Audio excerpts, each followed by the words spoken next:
Oi, gente, tudo bem?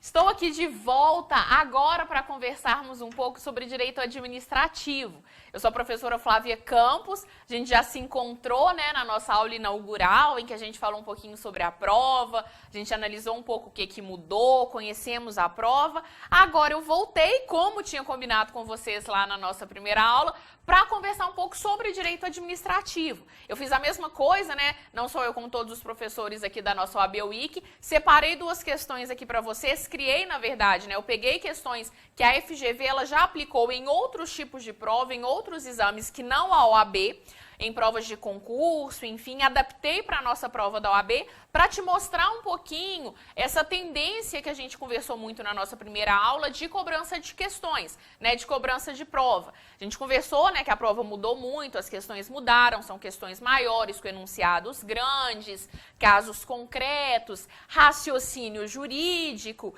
Então, eu trouxe duas questões aqui que eu acho que são bem legais, que a gente vai conseguir muito trabalhar esses pontos, a gente vai conseguir enxergar muito como que o direito administrativo ele vai sendo cobrado. E pelo que eu vi, dos outros professores das outras disciplinas, parece que é bem parecido com as outras disciplinas mesmo, é uma tendência da prova da OAB agora para o 24º exame.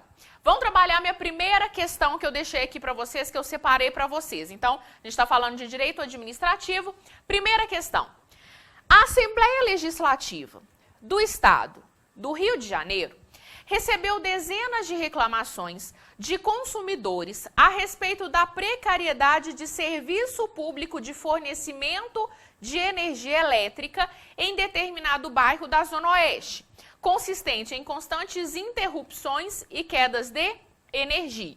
Vamos analisando de uma vez isso, porque eu sempre peço para vocês fazerem exatamente isso quando vocês estiverem fazendo uma questão. Vai grifando, vai fazendo setinha, vai fazendo anotação de tudo que vier na sua cabeça. Você nem chegou lá nas alternativas ainda, a gente está só no enunciado.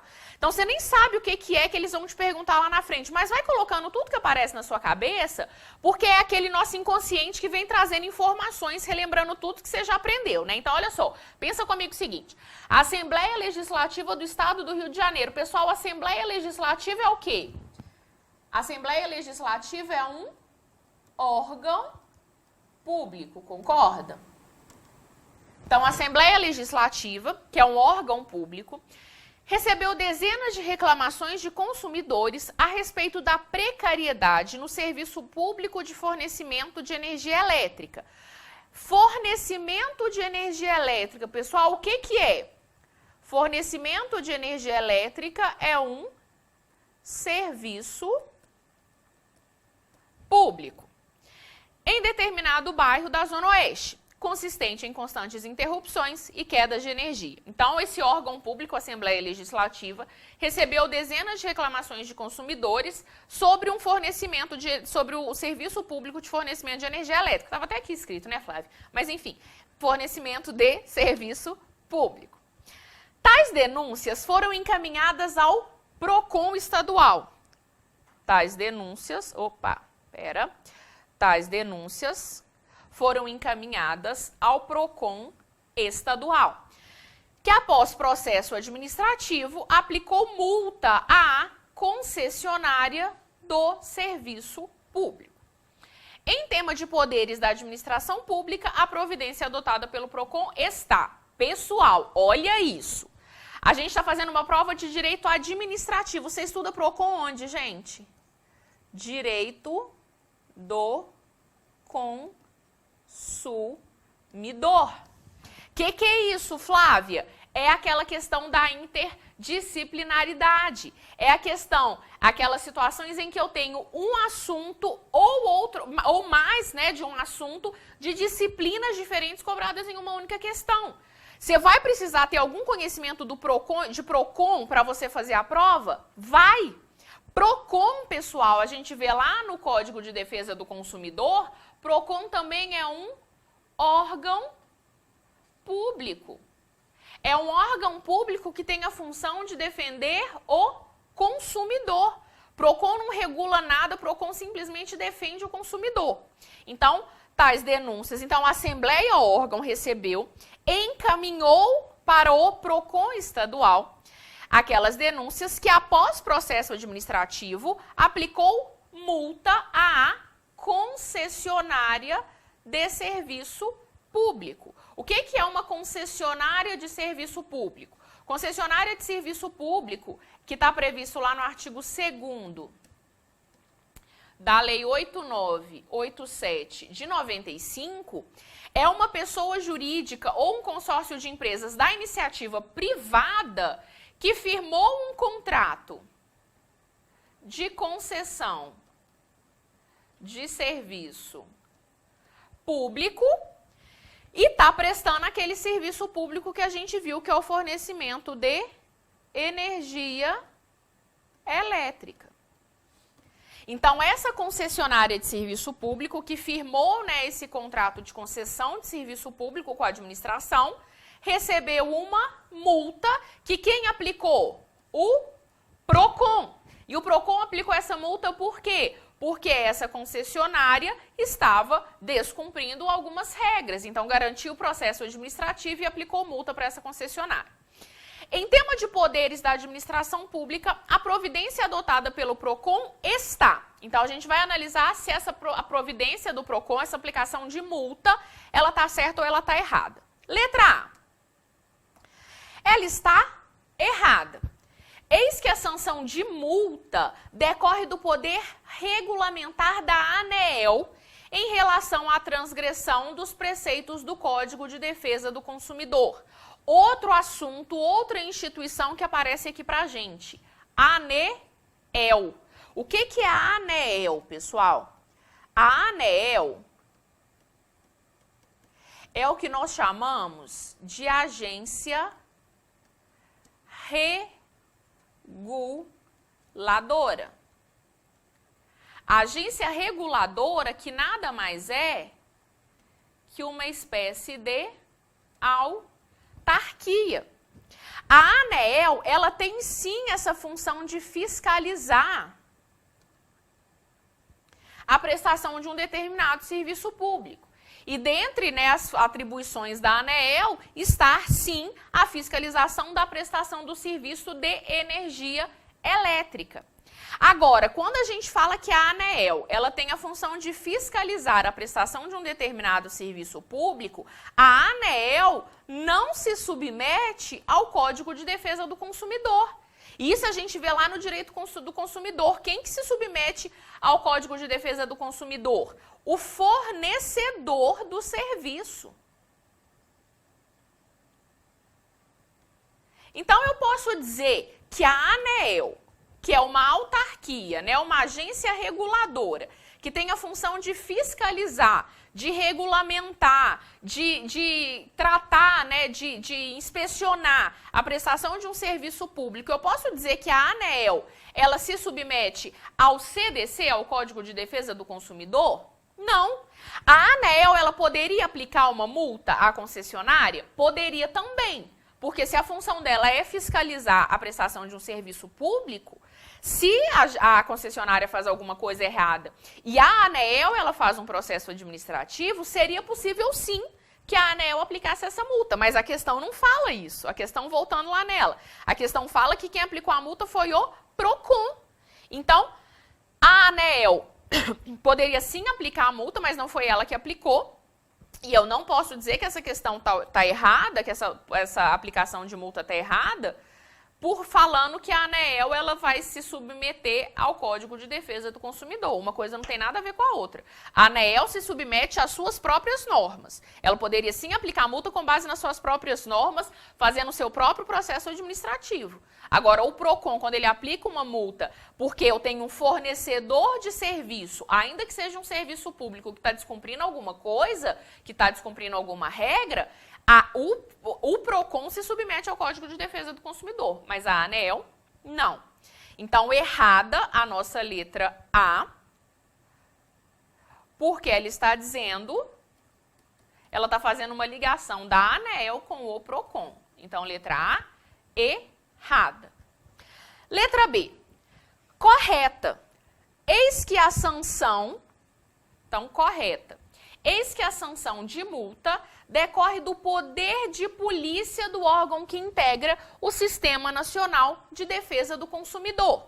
Vamos por partes. PROCON, pessoal, a gente vê isso lá em consumidor. Integra o Sistema Nacional de Defesa do Consumidor? Sim. PROCON integra esse Sistema Nacional de Defesa do Consumidor. Então, beleza, PROCON até então essa parte final tá ótima, ele realmente integra. Aí o que eu tenho que analisar agora? Se essa multa, ela decorre do poder de polícia. Normalmente, quando a gente fala de aplicação de multa, ou aplicação de qualquer outra penalidade, a gente pode ter, ou a gente pode se confundir com dois poderes administrativos. Eu posso confundir o poder disciplinar com o poder de polícia. Vamos relembrar um pouquinho esses poderes. Então, sempre que eu tenho aplicação de qualquer tipo de penalidade, não necessariamente uma multa, né? Falei de multa porque é o nosso tema aqui. Eu posso ter a aplicação de penalidade em virtude de dois poderes diferentes, poderes administrativos, né? Poderes dados à administração, que vão ser o poder disciplinar ou o poder de polícia. O poder disciplinar, pessoal, para quem quiser relembrar um conceito, é aquela possibilidade que a administração tem de aplicar uma penalidade, né, de apurar uma irregularidade, de aplicar uma penalidade a pessoas que possuam uma relação especial com o Estado. Então, poder disciplinar é a possibilidade de aplicar a penalidade a pessoas que possuam uma relação especial com o Estado. Então, qualquer pessoa que tem algum tipo de relação especial com o Estado pode receber uma determinada penalidade com base no poder disciplinar. Enquanto que o poder de polícia é aquele poder administrativo que possibilita, né, restringir, condicionar um direito de um particular e até mesmo aplicar a penalidade com base em uma relação geral com o Estado. Então, com base em uma relação geral, em normas gerais, eu tenho a possibilidade de aplicação de uma determinada penalidade em virtude desse poder de polícia. Uma multa de trânsito, por exemplo. Quando eu recebo uma multa de trânsito, o que está acontecendo? Eu descumpri alguma coisa, eu cometi uma irregularidade, estou recebendo uma penalidade em virtude desse chamado poder de polícia. Agora, pensa comigo o seguinte, o PROCON, que integra esse Sistema Nacional de Defesa do Consumidor, ele aplica ou ele se submete a uma relação especial com essa concessionária ou uma relação geral? Essa questão aqui do poder disciplinar e do poder de polícia, ele sem dúvida nenhuma ele é extremamente complexo, mas aqui com base no raciocínio a gente consegue pensar. Eu posso pensar no estado do Rio de Janeiro, tendo uma relação especial com essa concessionária de serviço público? O Estado do Rio de Janeiro, pessoal, ele assinou um contrato com a concessionária de serviço público? Assinou, você concorda? Que a gente viu que concessão é justamente isso, um contrato de concessão de serviço público que me traz nessa possibilidade para exercer um determinado serviço. Se o próprio Estado do Rio de Janeiro, tivesse aplicado essa multa seria aplicada por causa de uma relação especial que é esse contrato. E aí eu teria, sim, poder disciplinar. Só que se a gente está falando que quem aplicou aquela sanção, essa multa, foi o PROCON, que toma conta do serviço geral, de todo o fornecimento de serviço de forma geral para os consumidores, o PROCON ele se submete ao poder disciplinar, ou ele exerce, né, na verdade, o poder disciplinar ou o poder de polícia quando ele aplica essa multa. O PROCON, vou repetir, o PROCON que tem a função de proteger o consumidor, e aí olha aqui, a questão inclusive fala isso, né, que integra o Sistema Nacional de Defesa do Consumidor, que tem a função de proteger de maneira geral os consumidores da atuação dos fornecedores. O PROCON ele aplica essa multa com base no poder disciplinar ou no poder de polícia, gente? Se é geral, com base no poder de polícia. Então, essa alternativa que ela essa aplicação da multa está correta, porque a sanção de multa pelo PROCON para essa concessionária decorre sim do poder de polícia. Repito, se a questão ela falasse que o Estado do Rio de Janeiro, que é o poder concedente, que foi quem assinou o contrato com a concessionária, se o Estado do Rio de Janeiro aplicasse aquela penalidade, a penalidade teria por base o poder disciplinar. Estaria correto falar poder disciplinar. Porque entre Estado do Rio de Janeiro, poder concedente e concessionária, eu tenho realmente uma relação especial. E aí seria poder disciplinar. Mas PROCON, que visa a proteção geral dos consumidores, ele exerce o poder de polícia. Então, aparentemente, a nossa resposta seria a letra B. Vamos combinar que nunca na prova você já marcaria a letra B, certo? Você ia ler todas e aí depois, né, você voltaria para ver se seria a letra B mesmo. Vamos lá, letra C. Correta. Opa, letra C. Correta. Eis que a sanção de multa decorre do poder hierárquico do órgão que integra o Sistema Nacional de Defesa do Consumidor. Pessoal, eu posso dizer que PROCON é superior hierárquico à concessionária de serviço público? Eu posso dizer que essa concessionária de serviço público é hierarquicamente subordinada ao PROCON?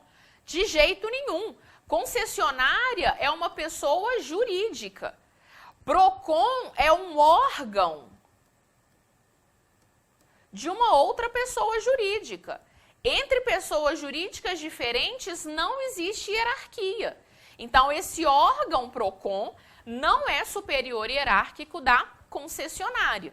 Então, erradíssima a letra C, porque não existe hierarquia. A hierarquia ela sempre vai existir dentro de uma pessoa jurídica. Então, vamos imaginar, dentro do Estado do Rio de Janeiro, eu tenho uma relação hierárquica, né? Eu tenho superiores hierárquicos aqui, eu tenho subordinados, isso aqui são umas pessoinhas, tá, gente? Só de legenda. Pessoinhas. Eu tenho pessoinhas que estão em cima, pessoinhas que estão embaixo, enfim. Agora, isso dentro de uma pessoa jurídica.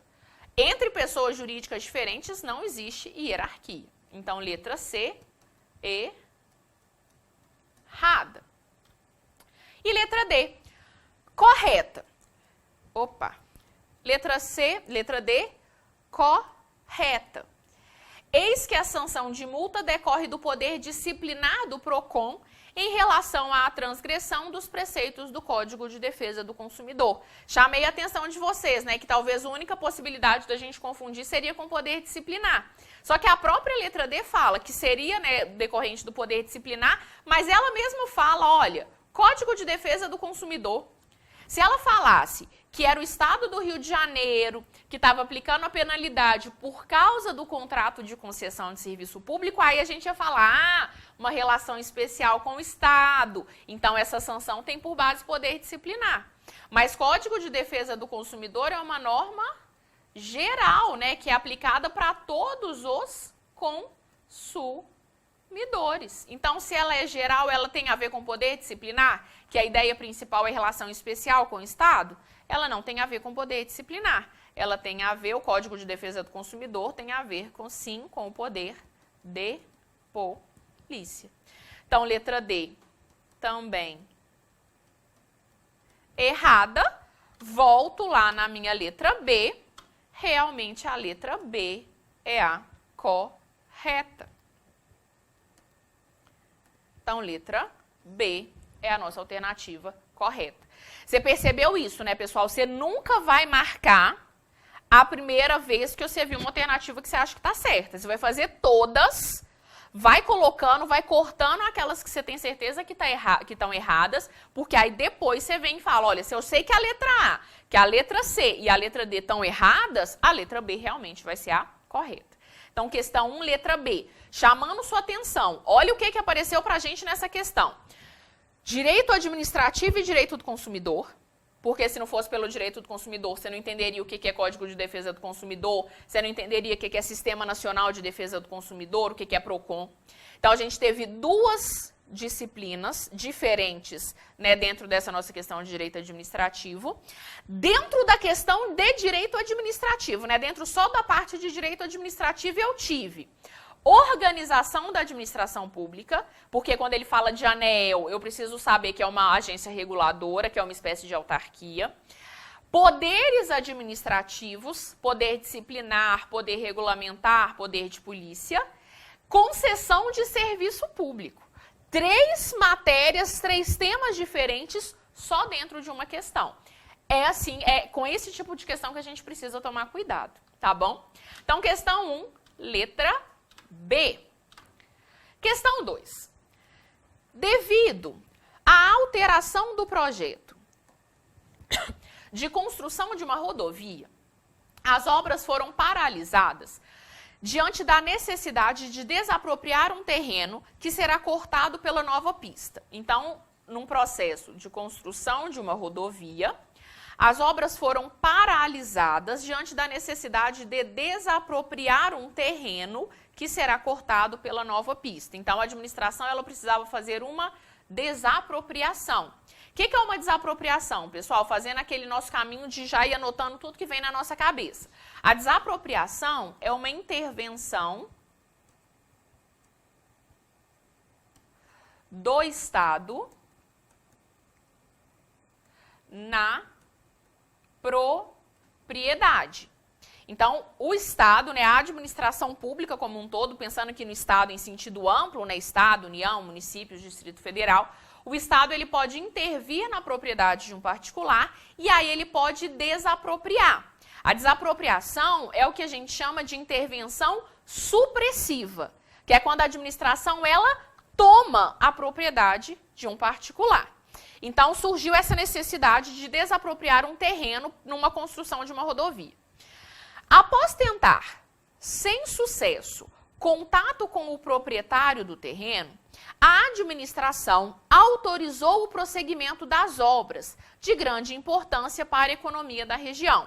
Então, a administração ela tentou entrar em contato com o proprietário para fazer aquela desapropriação, mas não teve sucesso, não conseguiu falar com o proprietário. E aí a administração foi lá e mandou prosseguir com as obras. Falou, passa aí dentro desse terreno, a gente não está conseguindo falar com o dono desse terreno, vão, né, sem desapropriar, sem nada, vão continuar a obra, pode cortar aí o terreno e vai com tudo. 6 meses depois, o proprietário do terreno toma ciência de que seu terreno foi ocupado pela administração para a construção da rodovia. Nesse caso, e aí vão vir as alternativas. Então, o que a gente tem? O dono do terreno não estava sabendo de nada, a administração foi lá e ocupou o terreno. Então, o seu terreno foi ocupado pela administração pública. Então, o dono não sabia, não tomou conhecimento nenhum. 6 meses depois, quando ele chegou lá no terreno dele, ou quando ele foi dar notícia do terreno, o pessoal falou, olha, a administração tomou seu terreno. A administração usou seu terreno para fazer a obra, enfim, está ocupado pela administração pública. Qual que vai ser a nossa discussão aqui? Ele pode pedir o bem de volta ou não? A administração praticamente invadiu o terreno dele, né, pessoal? A administração, o que ela fez? Ela descumpriu o devido processo legal. Por que ela descumpriu o devido processo legal? Porque se a administração ela quer desapropriar o bem de um particular, ela precisa seguir todas aquelas regras que a gente tem lá no Decreto-Lei 3365 de 41. Esse Decreto-Lei 3365 de 41, que fala da desapropriação, fala que a administração pública, primeiro, ela tenta fazer um acordo com o particular. Se não consegue fazer um acordo com o particular com relação àquela desapropriação, ajuiza uma ação de desapropriação. No final, vai indenizar aquele proprietário e aí ela toma a propriedade. E aí ela pega o bem. Aqui a administração não fez nada disso, ela realmente descumpriu o devido processo legal, ela simplesmente foi lá e ocupou aquele terreno.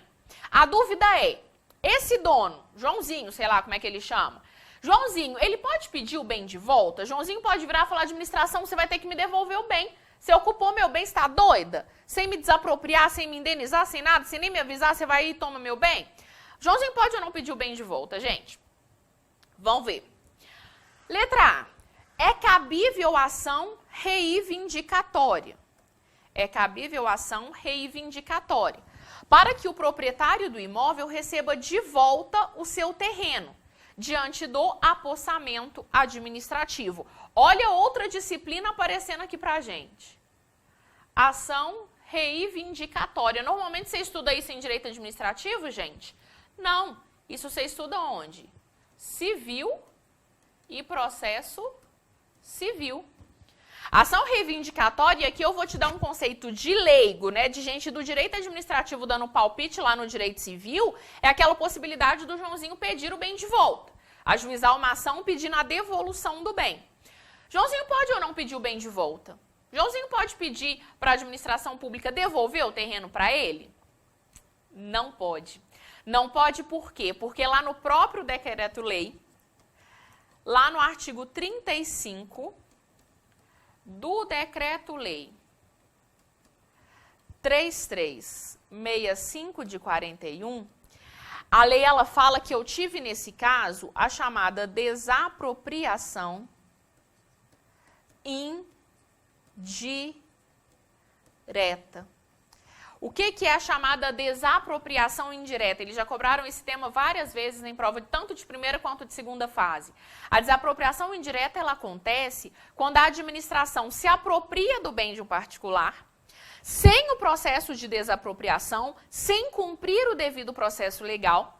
Só que o artigo 35 ele fala que a partir do momento em que a administração ela pegou o bem, ela transformou aquele bem, ela integrou o bem ao seu patrimônio público, o dono daquela propriedade não pode mais pedir o bem de volta. O dono da propriedade ele só pode fazer uma coisa, pessoal. O que esse dono pode fazer? A única coisa que ele pode pedir é a indenização.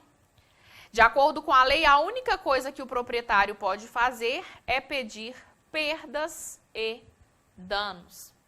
Então, neste caso, no caso de a propriedade já ter sido transferida, ainda que de forma fática, sem nenhum processo administrativo, nem disciplinar e nem judicial, sem nada, sem nenhum devido processo legal. A partir do momento em que a administração incorpora o bem de um particular ao patrimônio público, o dono do bem não pode pedir o bem de volta.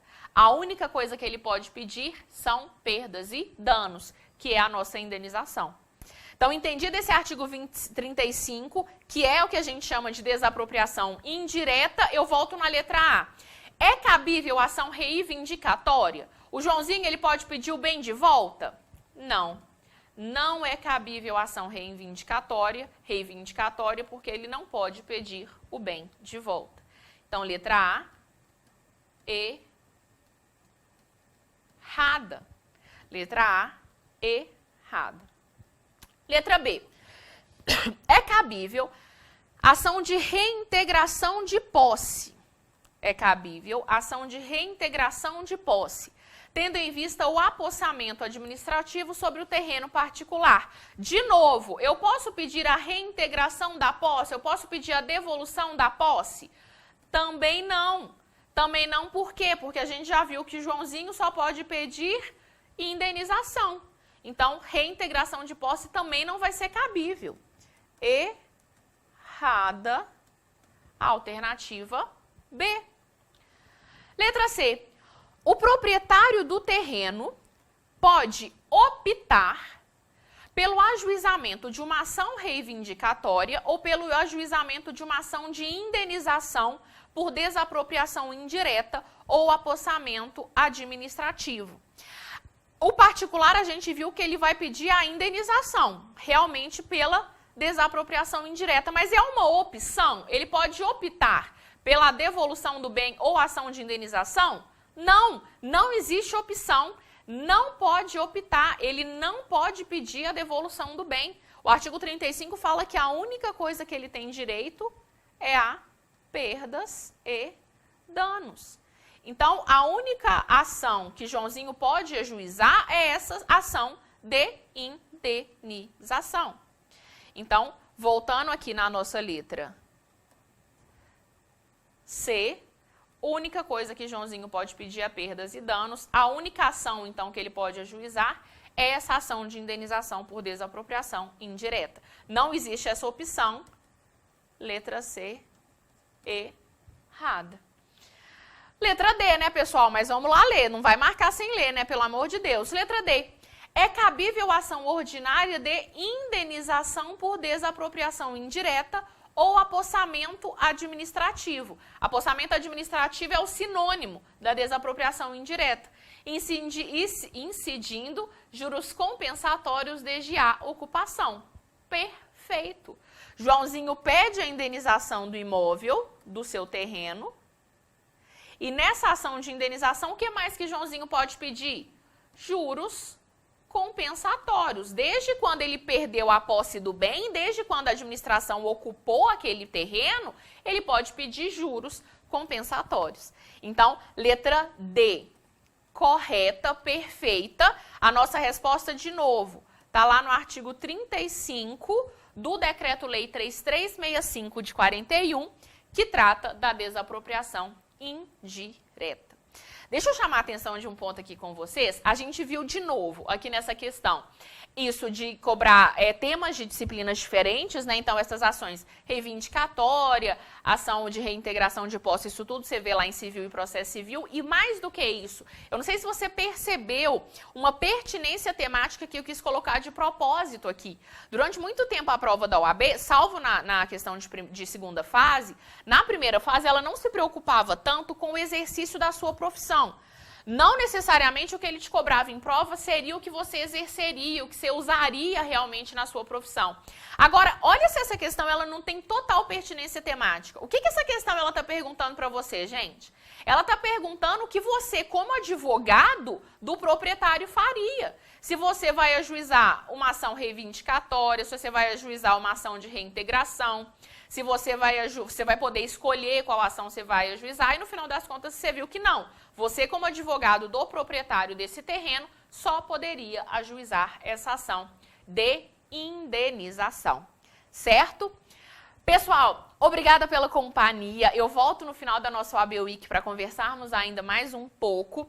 Já desde uma vez, eu já deixo aí para vocês todas as minhas redes sociais. Me procura aí nas redes sociais, me adiciona, me manda mensagem, me conta o que vocês estão achando da OAB Week. A gente gosta de saber, a gente gosta de ter esse retorno de vocês. Anota meu Instagram. Meu Instagram é @FlavinhaCP. @FlavinhaCP. Twitter também é o mesmo nome, ou então me procura lá no Facebook, Professora Flávia Campos. Quero de verdade que vocês me contem o que vocês estão achando, e mais que isso, né? Eu quero que a gente continue conversando aí durante a sua preparação até o 24º exame, pra gente ficar feliz depois a gente saber que a gente conseguiu ajudar vocês de alguma maneira, tá bom? A gente encontra no final da nossa OAB Week. Até mais!